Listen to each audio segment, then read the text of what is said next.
Okay, तो मैंने decide किया है कि मैं आप लोगों के लिए अब रेगुलर वीडियो लाऊंगी।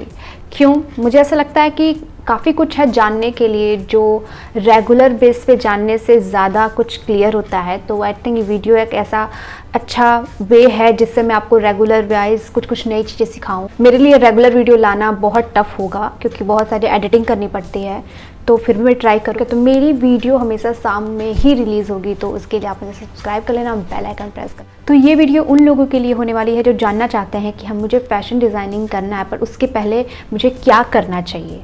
एफडी के पहले हमें क्या करना चाहिए। देखो, एग्ज़ाम देते हो आप, तैयारी करते हो, वो अलग चीज़ है, पर प्रैक्टिकली आप क्या क्या सीख सकते हो घर बैठे। और ये बिल्कुल भी इसमें कोई कॉस्ट नहीं लगने वाला है, मैं सच बता रही हूँ।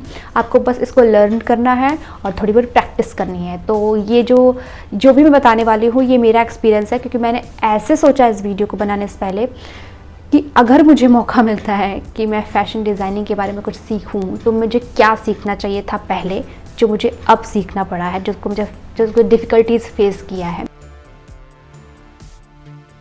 देखो, मैंने नोट किया है सब कुछ, तो मेरे पास नोट में है, तो मैं उस हिसाब से आपको बता रही हूँ। तो सबसे पहली चीज़ें हैं कॉलेज रिसर्च, जो मुझे करना चाहिए था और मैंने किया भी है, बट और भी बहुत सारे ऑप्शन आ गए हैं। तो मुझे कॉलेज रिसर्च मैंने तब भी किया था, पर आप लोगों के लिए है तो आप कॉलेज रिसर्च करो सबसे पहले, और कॉलेज की बहुत सारे वीडियो तो उसको भी देख लेना। अब जो दूसरा बताने वाली हूँ ये ऐसे ही नहीं है कि आपको क्या करना चाहिए तैयारी। देखो, ये उन लोगों के लिए है जो तैयारी करते हैं, ये उन लोगों के लिए नहीं है जो एंट्रेंस एग्ज़ाम देते हैं, जो अलग अलग कॉलेज के लिए, कि उन लोगों के लिए नहीं है। बिकॉज वो 3 ईयर 4 ईयर करने वाले हैं, तो उनको बहुत सारी ऐसी चीज़ें सिखाई जाएगी। और अगर आप शॉर्ट टर्म कोर्स करेंगे तो आपको उसके पहले ये चीज़ें समझनी चाहिए। मेरे हिसाब से आपको दूसरा क्या पढ़ना चाहिए, आपको फाउंडेशन आर्ट के बारे में पढ़ना चाहिए। फाउंडेशन आर्ट मतलब कलर, इसमें कलर थ्योरी आती है, और फाउंडेशन आर्ट में टाइप ऑफ लाइंस आते हैं, मतलब बहुत सारे से चाहते हैं। फाउंडेशन लेवल पे बहुत सारे जो सोर्सिंग कहाँ से करते हैं, इंस्पिरेशन कहाँ से लेते हैं, और बहुत से ऐसी चीज़ें बताई जाती है। देखो, मैं लास्ट में आपके लिए एक बोनस पॉइंट है, ओके, तो उसको भी सुन लेना वो बहुत इंपॉर्टेंट होने वाला है, आपको हेल्प करने वाला है ये सारे टिप्स में। तो फाउंडेशन आर्ट के बारे में आपको थोड़ा बहुत पढ़ना चाहिए। आपको कैसे मिलेगा ये सब चीज़ें? आपको नेट पे, आपको इंटरनेट पे सब कुछ मिलेगा, आपको यूट्यूब जैसे इतने अच्छे प्लेटफॉर्म पे मिलेगा। और बहुत ज़्यादा डिफ़िकल्टीज़ है तो मैं आपको बताऊँगी। आपके पास टाइम है, आपको लगता है कि मैं और एक्स्ट्रा चीज़ें सीख सकती हूँ, उसके बारे में जान सकती हूँ, तो आप स्टिचिंग करना स्टार्ट कर दो। मतलब स्टिचिंग का ये मतलब नहीं है कोई कुर्ता बनाने लगो, आप सलवार बनाने लगो, ब्लाउजेस बनाने लगो, नो। आप बेसिक स्टिचिंग स्टार्ट करो। बस जैसे कि कितने टाइप के सीम होते हैं। सीम बोले तो हैंड सीम एंड जो भी मशीन सीम होते, 2 सीम होते हैं, ठीक है। मैं आपको उसके पिक्चर भी दिखा दूंगी। Type of machine seam and type of hand seam, dart, tucks, ये सब के बारे में जाना, क्योंकि इंडस्ट्री में इन्हीं सब चीज़ों को पढ़ाया जाता है और इन्हीं सब, आपको पूरा गारमेंट बनाने को नहीं सिखाया जाता है। बट यस, वो भी एक पार्ट होता है, प्रोजेक्ट होता है, बट जो मेन होता है वो सीम होता है। इसके बारे में सीखो। थोड़ी बहुत स्टिचिंग आती है तो उसकी प्रैक्टिस कर लो। तो आपके पास ऑप्शन है, आप ड्राइंग एंड स्केचिंग का भी प्रैक्टिस कर सकते हो। कभी कभी एंट्रेंस एग्जाम के लिए अच्छी ड्राइंग भी मांगी जाती है, बिकॉज आप सिचुएशन टेस्ट में क्या दे देंगे कुछ नहीं पता रहता है। तो आपको ड्राइंग एंड स्केचिंग का थोड़ा बहुत, अगर आपको लगता है कि आपका नहीं स्ट्रॉन्ग है, तो आपके पास इनफ टाइम है, आप उसको भी स्ट्रॉन्ग कर सकते हो। और बहुत अच्छा कुछ नहीं, कुछ बेसिक चीज़ें बनाना स्टार्ट करो और धीरे धीरे आपको समझ में आ जाएगा कि आपकी ड्राइंग जो स्किल है वो थोड़ी इम्प्रूव हो रही है। देखो, जो थर्ड बता रही हूँ थोड़ा आपके लिए टफ होगा, ह्यूज भी है। देखो, हर जगह टेक्सटाइल पढ़ाया जाता है। अगर आप टेक्सटाइल के बारे में अभी से थोड़े बहुत नॉलेज रख लोगे तो आपको कॉलेज के टाइम उतना डिफ़िकल्टीज़ नहीं होगी, क्योंकि मुझे हुआ था। टू बी वेरी फ्रैंक, मुझे हुआ था, क्योंकि मुझे बहुत डीपली मुझे समझ में नहीं आया, बहुत टाइम बाद समझ में आया, क्योंकि मैंने उसको बार बार स्टडी किया तब समझ में आया। तो टेक्सटाइल भी 2 तरीके से होता है, एक ट्रेडिशनल होता है, इंडस्ट्रियल होता है। इंडस्ट्रियल में क्या होता है कि फैब्रिक किस तरीके बनते हैं, उसके टाइप ऑफ यार्न, फाइबर के बारे में बताते हैं, synthetic fibre, manmade fibre and natural fibre, बहुत सारा चीज़ है यार, बहुत सारी ऐसी चीज़ें हैं तो टेक्सटाइल में पढ़ाया जाता है। ट्रेडिशनल टेक्सटाइल में क्या होता है कि टोटली सरफेस वर्क, एम्ब्रॉयडरीज है। पढ़ सकते हो कि इंडिया में कितने टाइप के ट्रेडिशनल टेक्सटाइल एग्जिस्ट करते हैं, ये बहुत अच्छा टॉपिक है, ये भी पढ़ सकते हो। और अब ये सब कहाँ पढ़ोगे उसका भी बोनस पॉइंट मैं आपको दूंगी लास्ट में वीडियो में, तो उसको भी देख लेना। इसलिए पहले मेरी जान लो कि आपको क्या क्या पढ़ना चाहिए, ठीक है। और ट्रेडिशनल टेक्सटाइल के में पढ़ सकते हो, फैब्रिक के थोड़े बहुत नॉलेज आपको हो जाएगा। और हमारे कल्चर में किस टाइप के फैब्रिक इंडिया में कौन कौन से कल्चर होते हैं। और जो बीएससी वाले स्टूडेंट होते हैं वो मेनली टेक्सटाइल पढ़ते हैं, मतलब बहुत ही डीपली पढ़ते हैं। तो फैशन डिज़ाइन में भी एक पार्ट होता है टेक्सटाइल का। ऐसे सॉफ्ट स्किल को इम्प्रूव कर पाए। अब सॉफ्ट स्किल में क्या आता है, दो चीज़ें जो सबसे इम्पॉर्टेंट है वो है कम्युनिकेशन, दूसरा इंग्लिश। इंग्लिश क्यों होती, अब इंग्लिश क्यों ये स्किल है, यस इंग्लिश एक स्किल ही हो गया आजकल, हर किसी को रिक्वायरमेंट हो गया इस इंग्लिश का। तो आपको सबसे पहले इंग्लिश थोड़ा बहुत पढ़ लेना, बिकॉज आप इंटरनेट पे जाओगे या आप कहीं भी जाओगे तो इंग्लिश में ही सब कुछ मिलता है, हिंदी में नहीं मिलता है। हाँ, आप उसको कन्वर्ट कर सकते हो हिंदी में, बट मोस्टली तो इंटरनेट पे इंग्लिश में ही मिलता है। तो आप थोड़ा बहुत इंग्लिश में रीडिंग करना स्टार्ट कर दो, बोलना स्टार्ट कर दो।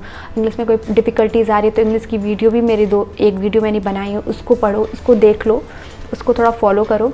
नेक्स्ट है कम्युनिकेशन। सॉफ्ट स्किल में दो आता है, इंग्लिश एंड कम्युनिकेशन। कम्युनिकेशन में आपको फ्रेंडली रहना पड़ेगा। अगर आप शाय में जाते आपको लगता है कि यार मैं बहुत ही शर्मीली हूँ, मैं किसी से बात नहीं कर पाती, मेरे लिए थोड़ा टफ होता है लोगों से फ्रेंडली होना, तो आपको कम्युनिकेशन ही आपको थोड़ा स्ट्रॉन्ग कर पाएगा। आप सबसे बातें करो, क्योंकि अगर आप किसी ऐसे फील्ड में जा रहे हो जहाँ आपको बातचीत करना ही पड़ेगा, आपको कम्युनिकेशन स्ट्रॉन्ग करना ही पड़ेगा, क्योंकि आपको एक जगह नहीं रहना है, आपको इसको एक्सप्लोर करना है। तो नए नए लोगों से बात करना ज़रूरी है।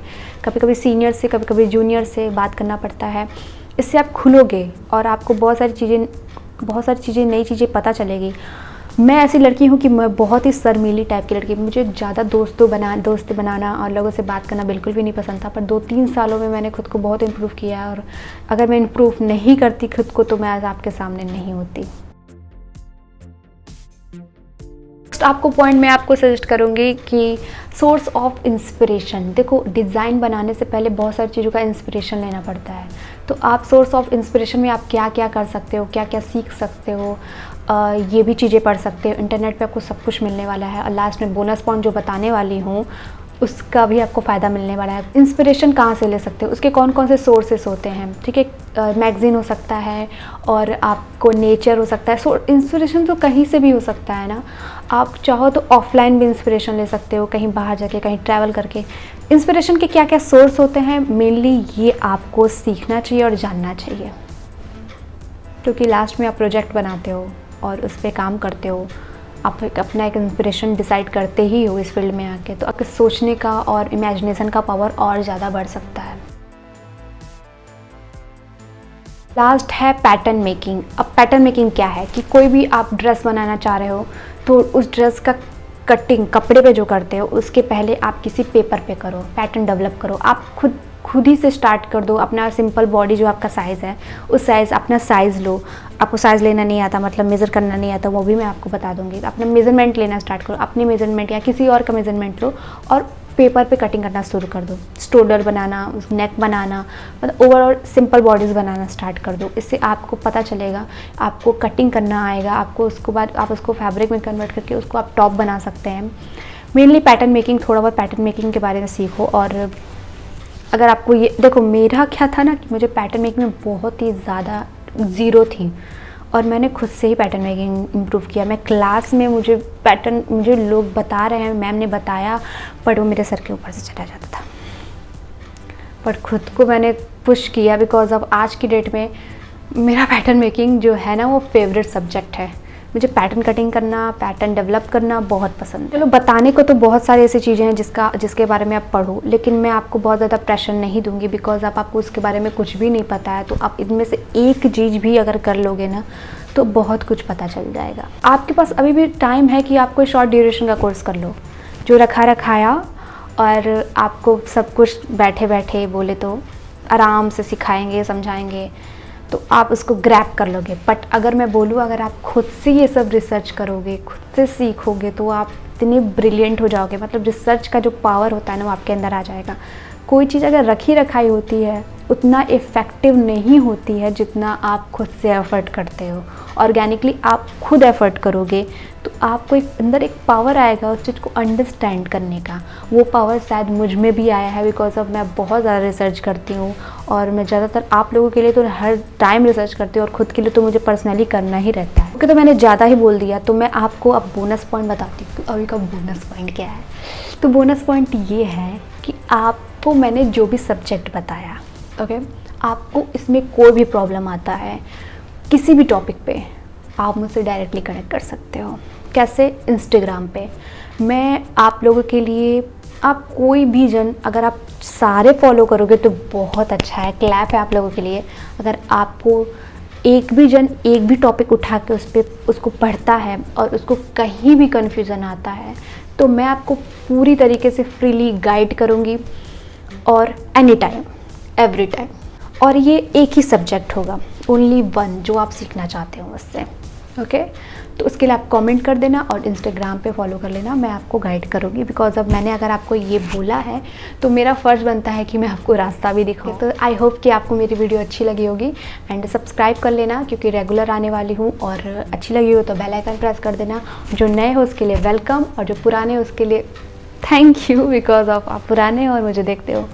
बाय बाय, टेक केयर, मिलते हैं नेक्स्ट वीडियो में।